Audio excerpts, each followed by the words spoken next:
Hello everyone, and welcome back to the SMP Minecraft server. I am the Red Alien, and today I'll be showing you my new build for Season 4. Because we ended up resetting the server after I built Pandora last season. If you want a link to that video, it's up in the top right corner with the little card. Just make sure to come back to this video, or actually just finish this video first, right? For like, you know, not messing with the watch time and all that. And then go watch that video. Doesn't that sound great? That sounds great. Anyways, yeah, so we're gonna be heading off way over there to get to my little city. And you're gonna see how it looks.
Welcome to the City of Newton, capital of the Newtonese Federation, and member state of the League of Small States.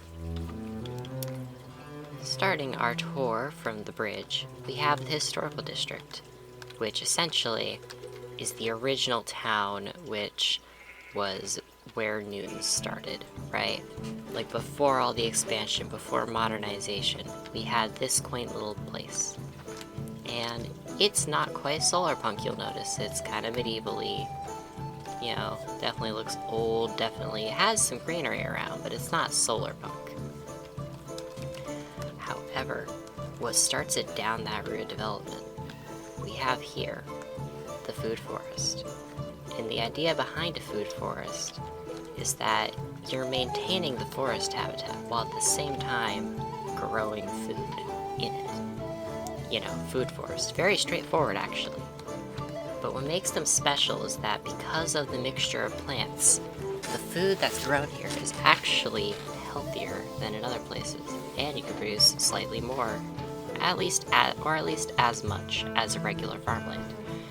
Because, well, you have native insects pollinating the things. But you also, I mean, obviously there's going to be pests in the forest. That's why we don't just grow it out there most of the time.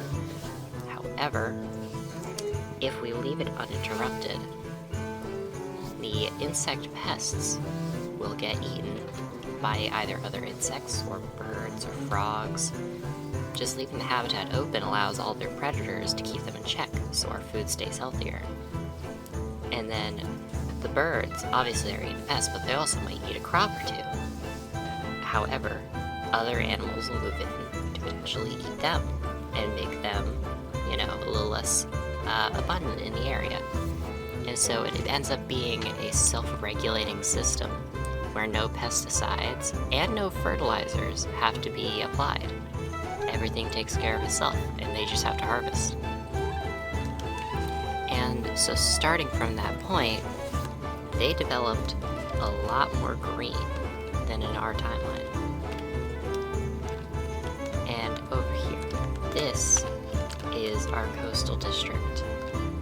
It is the first part of the modernized development that appeared on the island in a response to maritime trade.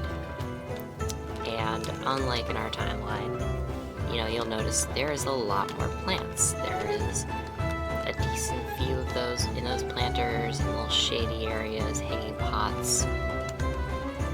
was a lot of green in the coastal area of our city, because they were so used to it over there, and they just kept it going, which is good for the environment. Plants are almost always good.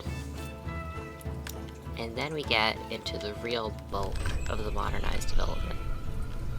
This is where things really start to look different from our timeline. Because all of these vines, all of these plants, they're controlled. They're not damaging the buildings, but they are quite abundant and allowed to grow just about anywhere. Which in our timeline, we'd probably be removing them out of concern for the buildings. But here they might have designed them to allow that to happen.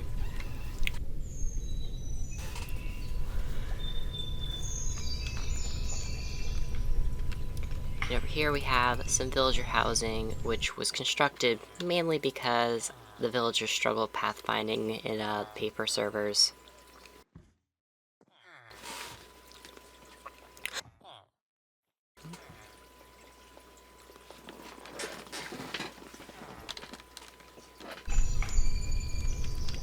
But this, we even got some bees around.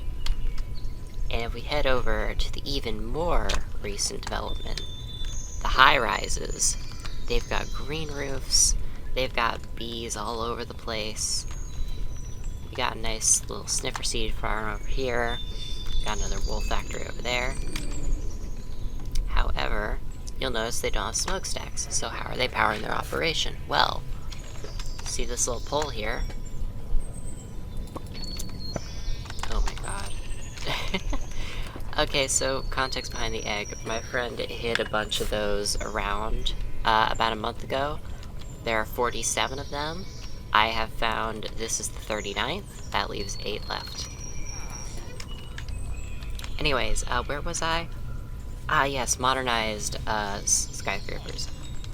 Yeah, I mean, we got a cool little salon here with a little chilling area. Just a little community space. Maybe you don't even have to get a haircut every day. Maybe you just kind of hang out here. And the person who owns the place just allows it, because if you're in here, you're more likely to get a haircut. Because you might see something cool and be like, oh, I want that. But even then, you're bringing your friends here too, and they might get a haircut. So it's just a good idea.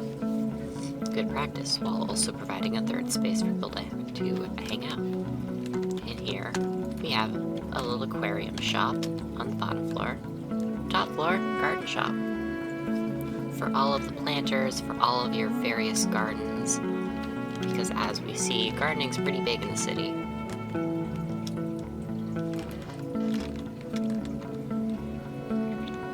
And here we have a bank.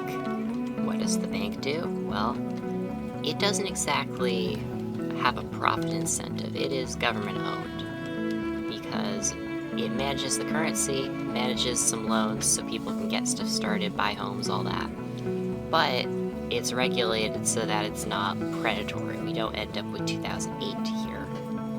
And this little artwork kind of shows that, where the bank is dedicated to the well-being of the society. Kind of like a beehive. The bees, in a way, are symbolic of not exactly a hive mind, but a willing cooperation for the good of the whole.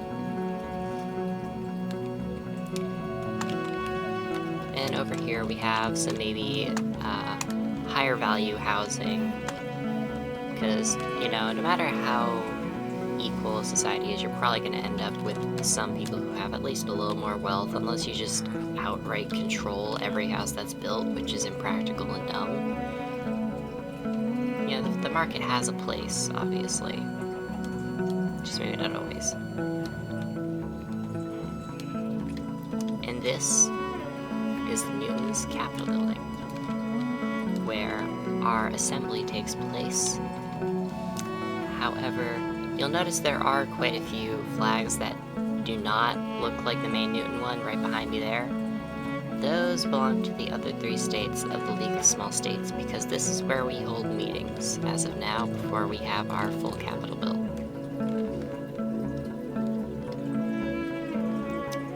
And if I were to go down here, you'll see our lovely little museum.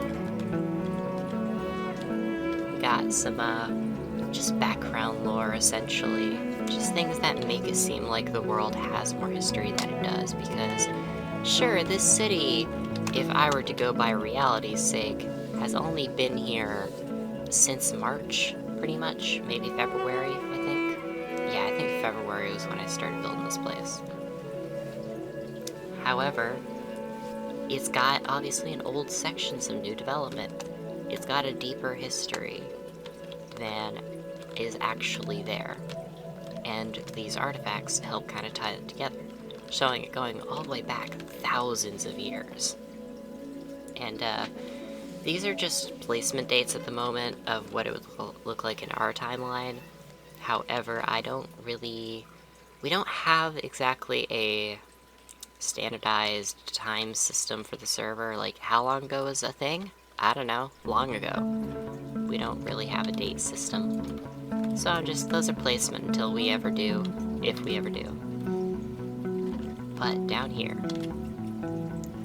we have the metro station, which is just right below the museum. And if I were to take that route, I would end up at the library. And these other routes will end up going to... Right, K-map does not work for me at the moment. Let's see.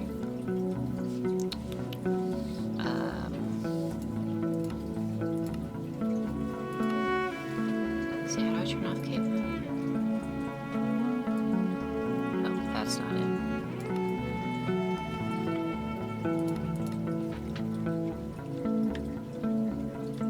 Well, I tried turning it off and it didn't listen to me. That sucks. But yeah, I mean, this would go to potentially the city of Tabaline, which is a future development that's going to be to the south.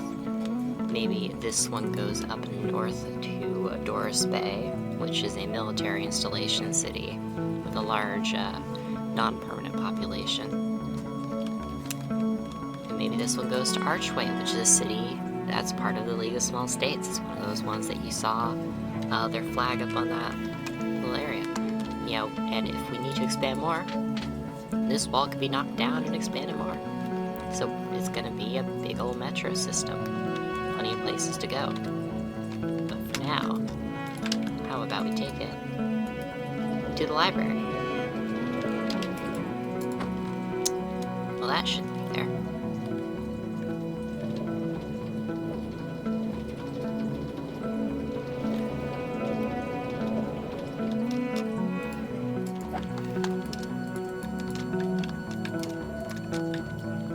And we got another map of the city here. It's actually not been updated in a little bit, I think.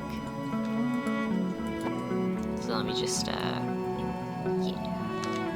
There we go. If I go up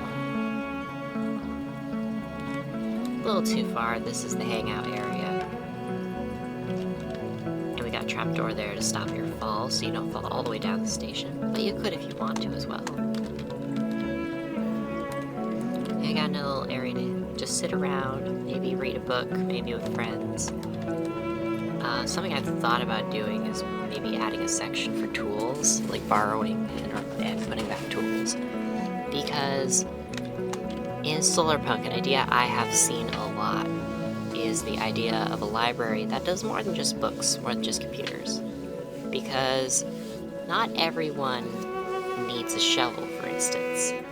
Maybe you need a shovel once, and then you don't use it again and it just sits at the back of your shed. Well, why do we all buy a shovel then?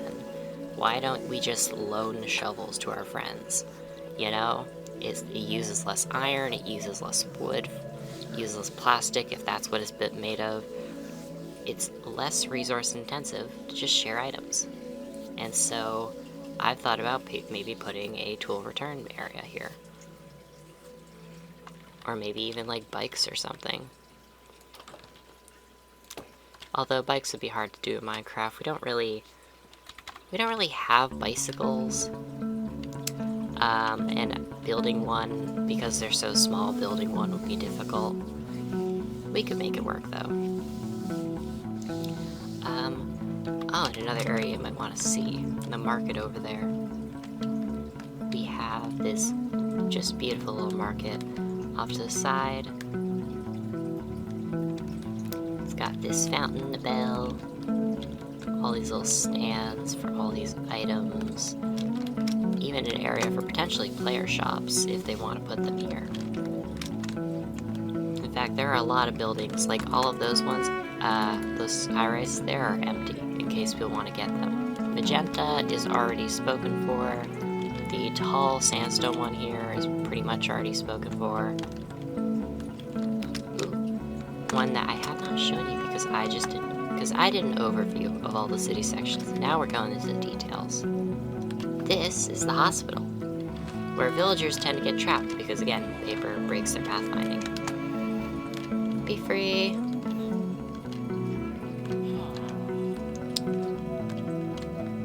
Yeah, she's trying to get to that bed, probably, instead of that one that's right next to her, and she's trying to walk through a wall to do it. That's the main issue with them at the moment. It's an issue with the...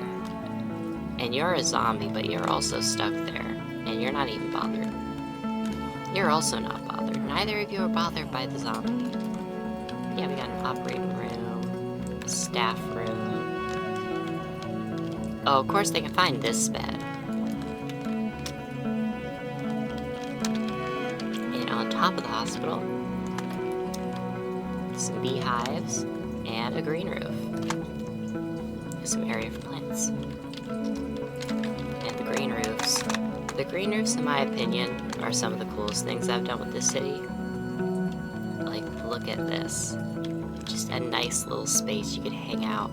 And because the way a lot of these apartment buildings work, right, is, if I were to show you this one, for example, we got a little communal living room and kitchen down at the bottom, right? And then you go up through the staircases. This building's special because it has two buildings connected to one staircase.